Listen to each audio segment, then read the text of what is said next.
Hello everyone, welcome to the BSc first year physics class. My name is Kyadampure Anil and I am a faculty at the Department of Physics, Sanjeevani Mahavidyalaya, Chapoli. So today we will first look at some points from the last lecture of vector, then we move forward to the rectangular resolution of a vector in 2-dimensional as well as 3-dimensional. Okay. As we discussed in last lecture, we are classifying a physical quantity into two groups. One is vector quantity and another is scalar quantity. Vector quantity means what? A quantity which having magnitude as well as direction. That quantity is called as a vector quantity. And we see some examples related with the vector quantity such as velocity, acceleration, force. Okay. Apart from this scalar, it's quite different quantities that apart from this vector quantity, another is scalar. Scalar is a quantity which having magnitude only.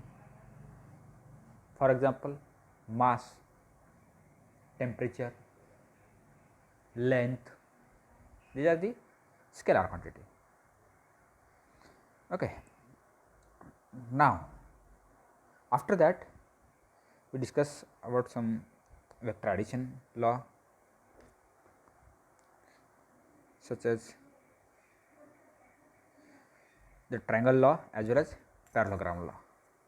Now, in today's lecture we are going to rectangular resolution of a vector for 2-dimensional as well as for a 3-dimensional quantity. Okay. First we will discuss about 2-dimensional. Before starting this, first we must know about the coordinate system.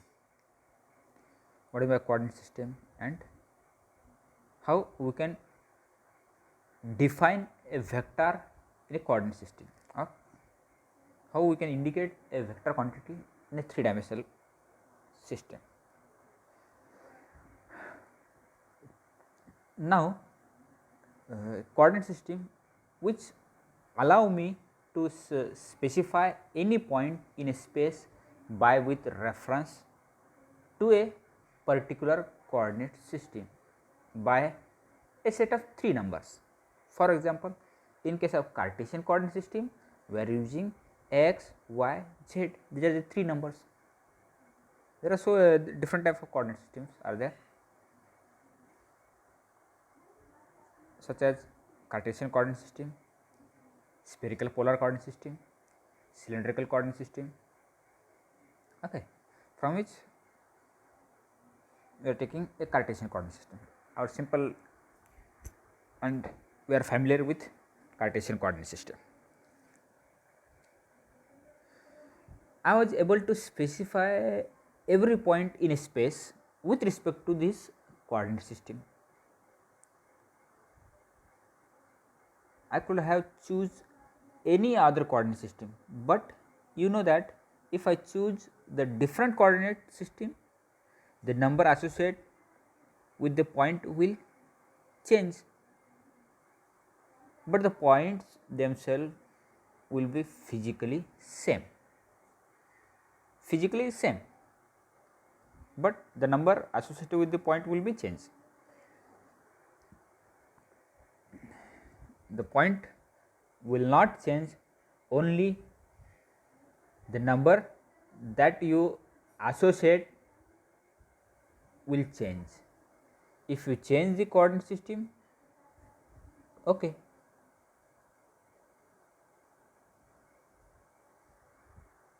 once again, the point will not change, only the number that you associate will change. If you change the coordinate system, then it is okay, otherwise it does not change. Now, let us consider considering associating vector to the coordinate system. Now that we have tackled about how to associate point in a three-dimensional rectangular coordinate system,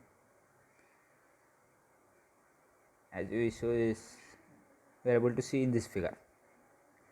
Now that we have tackled about how to associate a point in a three-dimensional rectangular coordinate system, I want to know associate vector on this plane, or I have to describe a vector on this space.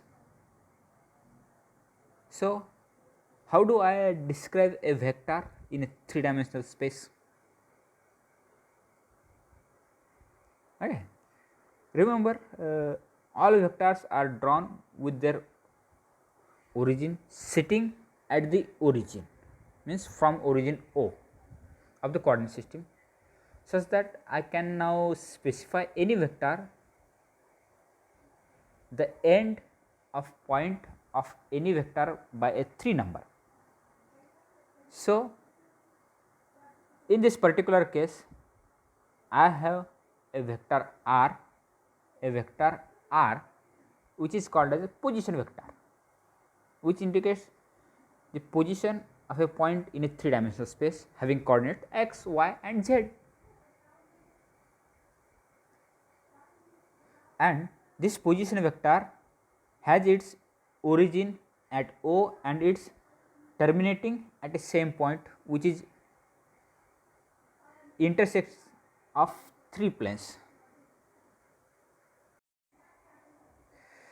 So, this plane they are seeing in the front, which is slightly dark, is the x is equal to the constant planes. If we see in this figure, if we consider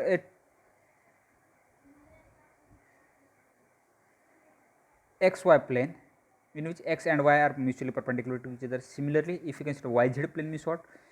X is a constant, yz is a plane which is perpendicular to the other 2 frames. Similarly, we are getting third frame is xz. That is why these 3 planes intersects and they are mutually perpendicular.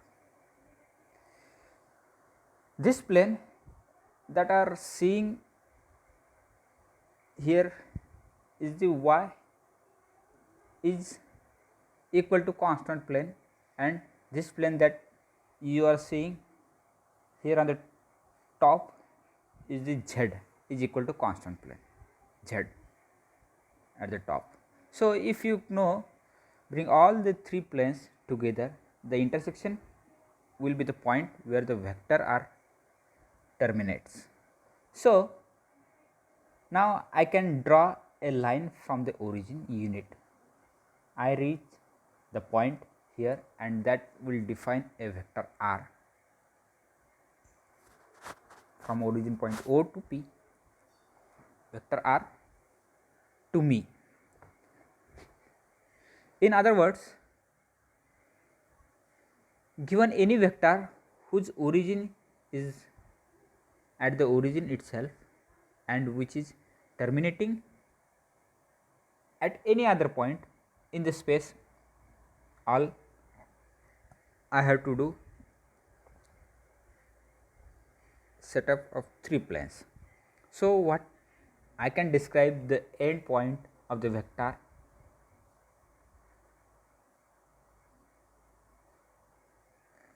which can specified by just a 3 number, or I can resolve these vectors into 3 different vectors.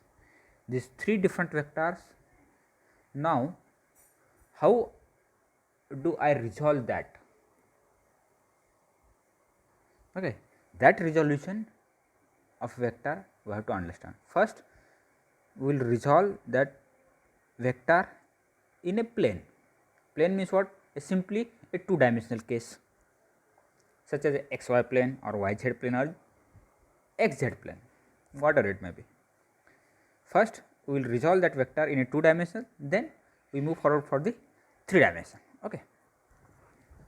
Just see here, xy is the plane in which we are considering one point in that plane, a point C. If we draw a vector from origin O to point C, that vector is nothing but a vector r, which makes an angle theta with x axis, with respect to the x axis. If we draw a perpendicular CA to the x axis as well as CB to the y axis, if we draw a perpendicular from a point C along x axis and along y axis, therefore OA is equal to vector P, OB is equal to vector Q. If we are talking about this simple magnitude, then OA is equal to P and OB is equal to Q. Now, in the right angle triangle OAC, in that case sin theta is equal to AC by OC, means sin theta is equal to AC by OC, front side divided by hypotenuse. AC is equal to Q and OC is equal to R. If we substitute that value, therefore sin theta is equal to Q by R.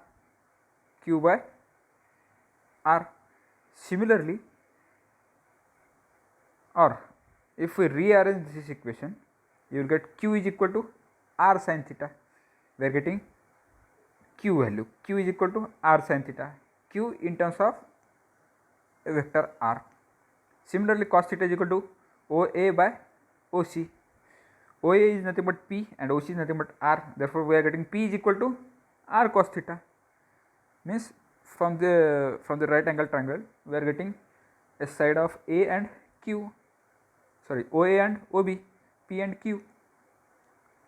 Now, by using a Pythagoras theorem, OC square is equal to OA square plus AC square.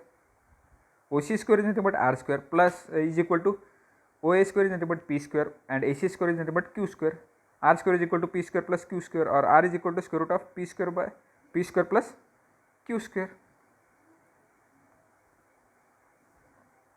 Okay.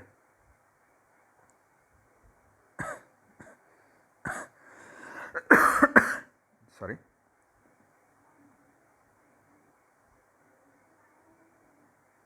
Now, if we substitute the value of P and Q,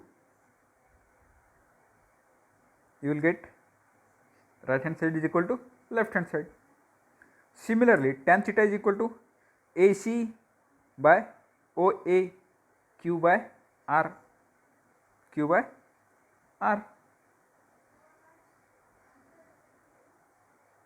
Okay. In this way, we can resolve a vector OC into two components along x direction as well as along y direction. OA and OB are the resolution of a vector OC. Also, according to law of triangle law of vector addition, R is equal to vector P plus Q. P is present along x axis, that's why P I kappa plus Q is present along y axis, that's why Q j kappa, where I, j are the unit vectors along x and y direction respectively. Therefore, we know P in terms of vector P in terms of R can be defined. P is equal to R cos theta. If we substitute that value, R is equal to R cos theta I kappa plus R. Similarly, Q in terms of R cos theta j kappa. Okay. Thus, if AX and AY be the two rectangular compounds of a vector A, here Rx and Ry are the two rectangular compounds of a vector R. Rx is along x direction as well as Ry is along y direction. Just simple. Means in this way we can resolve a vector in a plane. Similarly, we have to resolve this vector in a 3-dimensional coordinate system, that we will discuss in next lecture. If you have any doubt about rectangular resolution of a vector, then you can ask me. Thank you.